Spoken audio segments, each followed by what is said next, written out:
शहर उत्तर विधानसभा मतदारसंघामध्ये प्रभाग क्रमांक 3 हा विधानसभेला सर्वाधिक मताधिक्य देणारा हा प्रभाग। या प्रभागात निष्ठावंत कार्यकर्त्यांची खूप मोठी मांदियाळी आहे आणि त्यामधलेच एक सहकारी आहेत भाजपाचे ज्येष्ठ नेते। त्यांनी भाजपाच्या उमेदवारीला नकार दिल्यामुळे त्यांनी आपल्यात नाराजीचा सूर उमटवला आणि त्यांनी उमेदवारी आपली निश्चित केली आहे। त्यांचे चिरंजीव उमेश जमादार हे आपल्यासोबत आहे। प्रभागामध्ये फिरताय तुम्ही, कसा प्रतिसाद? सर, प्रथमतः तुमचा आभार मानतो, कारण तुम्ही सुरुवातच असं केलात। प्रभाग 3 मधून शहर उत्तरला सर्वाधिक लीड देणारा हा प्रभाग ठरला, त्यात आमचा हा खारीचा वाटा होता क्या बात। या लीड देण्यामध्ये। पण त्याची आम्हाला परतफेड असं करावं लागेल आम्हाला कधी वाटलं नव्हतं। पण परवाच्या दिवशी ज्यावेळेस आम्हाला चिन्ह मिळालं, गेल्या 2017ला म्हणजे लोकांना उत्सुकता वाटलेलं हा टीव्ही चिन्ह म्हणजे काय करेल हे असं लोक उत्सुकतेने पाहत होते। एक आम्हाला असंही कळतं की बाबा ज्यावेळेस तुम्हाला यापूर्वीही तुम्ही टीव्ही चिन्ह घेऊन उभारला होता त्यावेळेस सर्वाधिक मते म्हणजे 5,000 ते 5,500 सोलापुरात अपक्ष म्हणून सर्वाधिक मतं हे आम्हाला पडले होते सगळ्या भागातून। हां, मग आज टीव्हीची पुनरावृत्ती या भागात लोकांना दिसून येते आणि लोक आम्हाला बघितली की हे तुमची टीव्ही जो चिन्ह आहे, आम्ही येणाऱ्या 16 तारखेला हा तुमचा विजय आम्ही टीव्हीतूनच बघू असं स्वतःहून लोकांचे प्रतिसाद आहे। म्हणजे लोक जनमतातून तो कोल समोर येतो।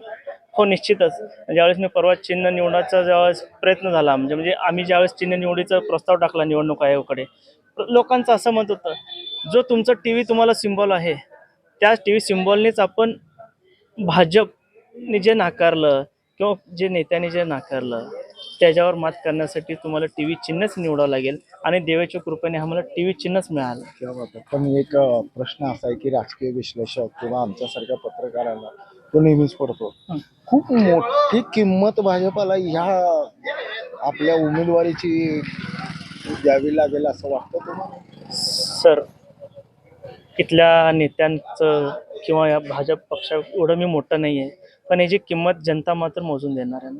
मी तेच म्हणतोय की द्यावी लागेल। जनता 100% त्यांना त्यांची किंमत मोजून देईल। मी एक असं म्हणेन की बाबा 40 वर्ष वडिलांनी खूप मोठं योगदान पक्षाला दिलं। उमेदवारीचं देण्यामध्ये किंवा एबी फॉर्ममध्ये काही 19-20 झाला असं, तदनंतरची मानसिकता स्थिर ठेवून तुम्ही उमेदवारी निश्चित केली। या प्रभागासाठी तुमच्या उमेदवारीचं काय योगदान असेल? प्रथमतः जर सांगायला लागलं, मी या प्रभागात जवळजवळ 36,000 मतदारसंघ असलेल्या या प्रभागात एकटा फाईट करतो सर। ना माझं म्हणजे पॅनल नाही आहे, काय नाही, एकटा पूर्ण मतदारसंघ। कालच्या म्हणजे परवाच्या चिन्ह मिळाल्यावर काल प्रचाराचा प्रारंभ झाला। मी काल आणि आजच्या ह्याच्यामध्ये जवळजवळ 40% प्रभाग पिंजून काढला सर। आम्ही माझा प्रत्येक कार्यकर्ते एकला चलोचा फायदा होतो तुम्हाला? 100% होईल सर। किती वाजता बाहेर पडतात? जसं आम्हाला एकटा पाडले ना, आम्ही तसा एकटा चलोचा नारा दिला। क्या बात आहे, क्या बात आहे। किती वाजता बाहेर पडतात पदयात्रेसाठी डोर टू डोर? सकाळी 6 वाजता नियोजन चालू होतं। कदाचित हा जो प्रसंग आहे तो सकाळी 6 वाजता बाहेर पडलेल्या कार्यकर्त्यांचा आहे। Yes sir. क्या बात आहे। आणि लोक म्हणजे